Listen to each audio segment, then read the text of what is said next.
সুপ্রিয় শিক্ষার্থীবৃন্দ, আসসালামু আলাইকুম। শৈলাট আইডল স্কুলের পক্ষ থেকে তোমাদের সবাইকে স্বাগত জানাচ্ছি। আমি ফয়সাল আহমেদ সবুজ। আমরা এসএসসি ফিজিক্সের চতুর্থ অধ্যায় অর্থাৎ কাজ, ক্ষমতা, শক্তি নিয়ে আলোচনা করেছিলাম। পূর্বের ভিডিও দুটিতে কাজ ও শক্তি অংশগুলো নিয়ে আলোচনা করা হয়েছিল। তারই ধারাবাহিকতায় আজকে এই অধ্যায়ের ক্ষমতা এবং কর্মদক্ষতা এই দুটি অংশ নিয়ে আলোচনা করতে চাই। তো কথা না বাড়িয়ে চলো শুরু করা যাক আজকের ভিডিও। প্রথমে আমরা দেখব ক্ষমতা। ক্ষমতা শব্দটির সাথে আমরা সবাই কম বেশি পরিচিত। দৈনন্দিন জীবনে সাধারণত সিদ্ধান্ত গ্রহণ বা বাস্তবায়নের সাথে সম্পর্কিত। ধরা যাক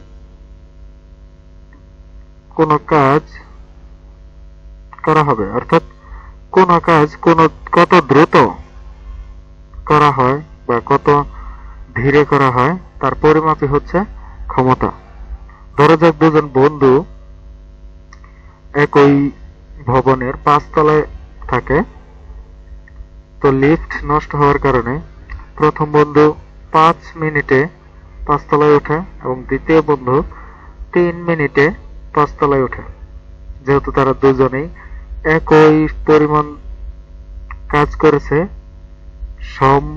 সময় কম এবং বেশি ব্যবধানে। দ্বিতীয় বন্ধুর সময় লেগেছে 3 মিনিট এবং প্রথম বন্ধুর সময় লেগেছে 5 মিনিট। তাহলে আমরা নিঃসন্দেহে বলতে পারি যে প্রথম বন্ধুর ক্ষমতাটা বেশি। তাহলে ক্ষমতার সংজ্ঞাটা আমরা বলতে পারি যে কোনো ব্যক্তি বা যন্ত্রের কাজ সম্পাদনের হারকে ওই ব্যক্তি বা যন্ত্রের ক্ষমতা বলে। আবার আমরা কাজ অংশটাতে পড়েছি যে কাজ সম্পাদন, অর্থাৎ কাজ সম্পাদন মানেই হচ্ছে যে শক্তির রূপান্তর। তাহলে আমরা সংজ্ঞাটা এভাবেও দিতে পারি যে কোনো ব্যক্তি বা যন্ত্রের শক্তি রূপান্তরের হারকে ক্ষমতা বলে। অথবা আমরা এভাবে বলতে পারি যে কোনো ব্যক্তি বা যন্ত্র একক সময়ে অর্থাৎ 1 সেকেন্ডে যে পরিমাণ কাজ সম্পাদন করে তাকে ওই ব্যক্তি বা যন্ত্রের ক্ষমতা বলে। যে কোনো ভাবে দেওয়া যায়। তাহলে আমরা ক্ষমতা সমান লিখতে পারি যে কৃত কাজ ডিভাইডেড বাই সময়। আমরা জানি কৃত কাজকে ডব্লিউ দ্বারা এবং সময়কে টি দ্বারা প্রকাশ করা হয় এবং ক্ষমতাকে প্রকাশ করা হয় পি দ্বারা। কোনো ব্যক্তি বা যন্ত্র যদি টি সময়ে ডব্লিউ পরিমাণ কাজ সম্পন্ন করে তাহলে ওই ব্যক্তি বা যন্ত্রের ক্ষমতা হবে পি সমান ডব্লিউ বাই টি। আমরা জানি যে সকল রাশিকে প্রকাশ করার জন্য দিকের কোনো প্রয়োজন হয় না, শুধু মান দিয়ে প্রকাশ করা যায়, তাদেরকে বলা হয় স্কেলার রাশি। যেহেতু ক্ষমতাকে প্রকাশ করার জন্য দিকের কোনো প্রয়োজন হয় না, শুধু মান দিয়েই প্রকাশ করা যায়, তাই ক্ষমতাও হচ্ছে একটা স্কেলার রাশি বা অদিক রাশি। এবার দেখে নেওয়া যাক ক্ষমতার মাত্রা।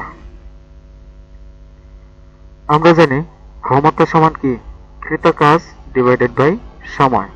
আমরা কাজ অংশটাতে করেছি যে কৃত কাজ সমান বল গুণ সরণ।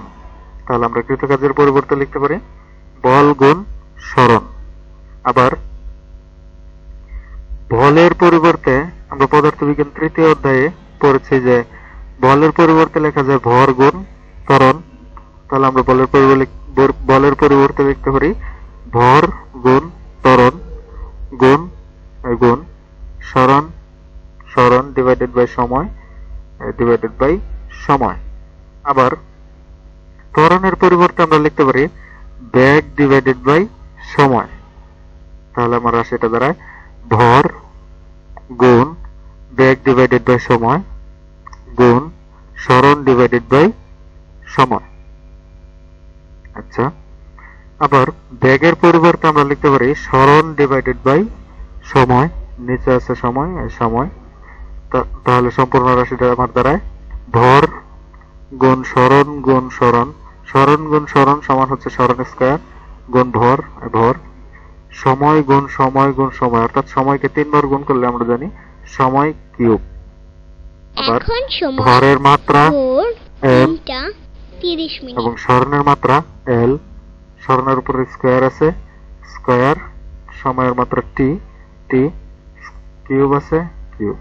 তাহলে আমরা কাজের মাত্রা পাই T equal M L square T inverse 3।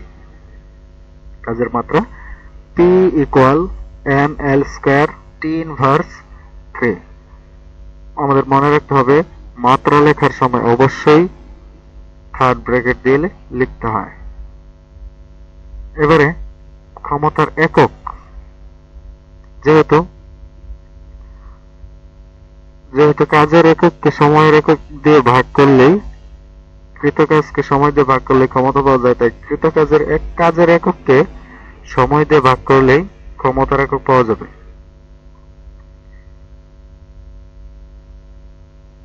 কাজের একক হচ্ছে আমরা জানি জুল। কাজের একক জুল এবং সময়ের একক সেকেন্ড। তাহলে ক্ষমতার একক হবে জুল পার সেকেন্ড অথবা ওয়াট। 1 জুল পার সেকেন্ড সমান 1 ওয়াট। আবার তাহলে 1 ওয়াট কাজ বলতে কি বোঝায়? 1 ওয়াট কাকে বলে? যে 1 সেকেন্ডে 1 জুল কাজ করা বা শক্তি রূপান্তরের হারকে 1 ওয়াট বলা হয়। কি কথাটা কি?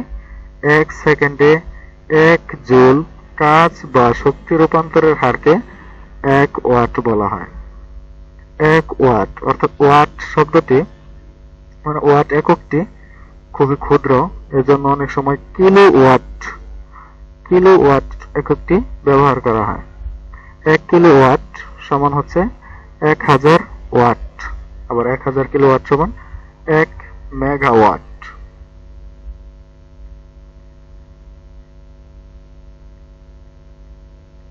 তোমরা অনেক সময় যে অশ্ব ক্ষমতা বা হর্স পাওয়ার শব্দটি শুনে থাকবে। এই এককটি আগে ব্যবহার করা হতো, এখন ব্যবহার করা হয় না। এখনো অনেক সময় গাড়ি বা মোটরের ক্ষমতা প্রকাশের জন্য হর্স পাওয়ার বা অশ্ব ক্ষমতা ব্যবহার করা হয়। 1 অশ্ব ক্ষমতা বা 1 হর্স পাওয়ার সমান হচ্ছে 746 ওয়াট। মনে রাখতে হবে 1 হর্স পাওয়ার বা 1 অশ্ব ক্ষমতা সমান হচ্ছে 746 ওয়াট। আবার আমরা যে বৈদ্যুতিক বাল্ব বা লাইট ব্যবহার করি, আমরা অনেক সময় দেখে থাকি যে বৈদ্যুতিক বাল্ব বা লাইটের উপরে বা লাইটের গায়ে 60 ওয়াট বা 100 ওয়াট বা 500 ওয়াট লেখা থাকে। এখন 60 ওয়াট, কোন বৈদ্যুতিক বাল্বের ক্ষমতা 60 ওয়াট বলতে কি বোঝায়? উত্তরটা হবে যে কোন বৈদ্যুতিক বাল্বের ক্ষমতা 60 ওয়াট বলতে বোঝায় যে বাল্বটি প্রতি সেকেন্ডে 60 জুল কাজ সম্পন্ন করতে পারে। তাহলে 100 ওয়াট বলতে কি বোঝায়?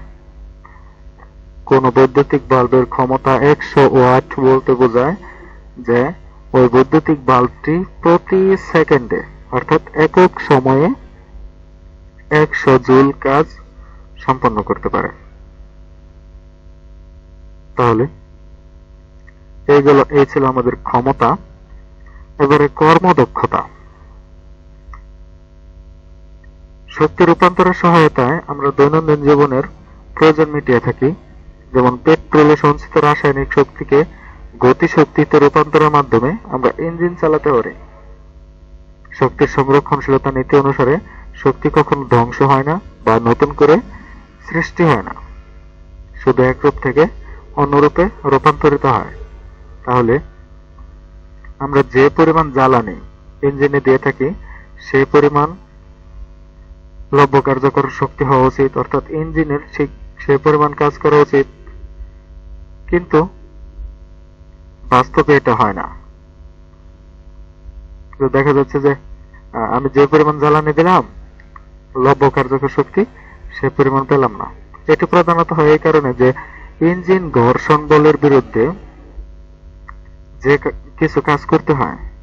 আমরা জানি যে মোটরসাইকেল বা যে কোনো ধরনের গাড়ি বা ইঞ্জিন চালাতে গেলে ঘর্ষণ বলের বিরুদ্ধে ইঞ্জিনকে কাজ করতে হয়, যার ফলে এই যে কিছু শক্তি, মানে আমি যে পরিমাণ শক্তি দিলাম, অর্থাৎ মোট প্রদত্ত শক্তি ইঞ্জিনকে যে আমরা দিলাম, তার কিছু অংশ তাপ শক্তি রূপে অপচয় হয়ে যায়। ইঞ্জিন থেকে যে পরিমাণ শক্তি পাওয়া যায় তাকে বলা হয় লব্ধ কার্যকর শক্তি। তাহলে আমরা যে মোট প্রদত্ত শক্তিটা দিলাম, এই মোট প্রদত্ত শক্তি সমান আমরা কি লিখতে পারি? যে মোট প্রদত্ত শক্তি সমান আমরা লিখতে পারি যে লব্ধ কার্যকর শক্তি, অর্থাৎ ইঞ্জিন থেকে যে শক্তিটা পাওয়া যায় যোগ অপচয়কৃত শক্তি, অর্থাৎ অন্যভাবে ব্যয়িত শক্তি, অর্থাৎ এই যে তাপ শক্তি রূপে বা আলোক শক্তি রূপে যে শক্তিটা অপচয় হয়। কোন যন্ত্রের কর্মদক্ষতা বলতে কি বোঝায়? কোন যন্ত্রের কর্মদক্ষতা বলতে বোঝায় যে কোন যন্ত্র থেকে মোট যে কার্যকর শক্তি পাওয়া যায়, অর্থাৎ লব্ধ কার্যকর শক্তি, এবং যন্ত্রকে মোট যে শক্তি দেওয়া হয়েছিল, অর্থাৎ মোট প্রদত্ত শক্তি, তার অনুপাত। এবং কর্মদক্ষতাকে ইটা চিহ্ন দ্বারা প্রকাশ করা হয়। তাহলে আমরা লিখতে পারি যে কর্মদক্ষতা সমান লব্ধ কার্যকর শক্তি অনুপাত মোট প্রদত্ত শক্তি। আবার কর্মদক্ষতাকে শতকরা হিসেবে প্রকাশ হয়ে থাকে। তাই আমরা এটা সমান লিখতে পারি যে লব্ধ কার্যকর শক্তি ডিভাইডেড বাই মোট প্রদত্ত শক্তি গুণ 100%। 100% দেওয়ার কারণ হচ্ছে যে এটার যে মানটা আসবে সেটা পার্সেন্টেজ বা শতকরা হিসাবে আসবে। একটা সাধারণ বিদ্যুৎ উৎপাদন কেন্দ্রে অনেক ধাপে শক্তি রূপান্তর ঘটে থাকে। এই রূপান্তর ঘটতে পারে কয়লা, তেল, প্রাকৃতিক গ্যাস বা ইউরেনিয়াম থেকে শুরু করে বৈদ্যুতিক শক্তি পাওয়া পর্যন্ত এই প্রক্রিয়াটা চলতে থাকে। দেখা গেছে শক্তির এই রূপান্তর সময়ের ক্ষেত্রে প্রদত্ত শক্তির প্রায় 70% বা 70% পর্যন্ত অপচয় হয় এবং তাপ শক্তি রূপে হারিয়ে যায়। প্রদত্ত শক্তির কেবল 30% শেষ পর্যন্ত ব্যবহারযোগ্য তড়িৎ শক্তি হিসেবে পাওয়া যায়, অর্থাৎ লব্ধ কার্যকর শক্তি হিসেবে পাওয়া যায়। সুতরাং বলা যায় যে ওই বিদ্যুৎ কেন্দ্রের কর্মদক্ষতা 30%, অর্থাৎ যে পরিমাণ শক্তি দেওয়া হয়েছিল মোট প্রদত্ত শক্তির 70% অপচয় হয় এবং 30% আমরা লব্ধ কার্যকর শক্তি হিসেবে পেয়ে থাকি। তাই ওই বিদ্যুৎ কেন্দ্রের কর্মদক্ষতা হবে 30%। আচ্ছা, আজকে আমরা তাহলে কি কি শিখলাম? ক্ষমতা, ক্ষমতার সংজ্ঞা, ক্ষমতার মাত্রা, ক্ষমতার একক, কর্মদক্ষতা, কর্মদক্ষতার সূত্র। আরেকটা জিনিস, যে কর্মদক্ষতার কিন্তু কোনো একক থাকে না, কারণ দেখা যাচ্ছে যে এখানে লব্ধ কার্যকর শক্তি, অর্থাৎ শক্তির এককটা হচ্ছে জুল, নিচে মোট প্রদত্ত শক্তি, শক্তির এককও জুল। তাহলে জুল এবং জুল কাটা যায়, যার ফলে এটার কোনো একক থাকে না। ধন্যবাদ সবাইকে ধৈর্য ধরে আমাদের এই ভিডিওটা শেষ পর্যন্ত দেখার জন্য। সবাইকে পবিত্র ঈদ উল আজহার শুভেচ্ছা জানিয়ে আজকের এই ভিডিও এখানে শেষ করছি। ধন্যবাদ।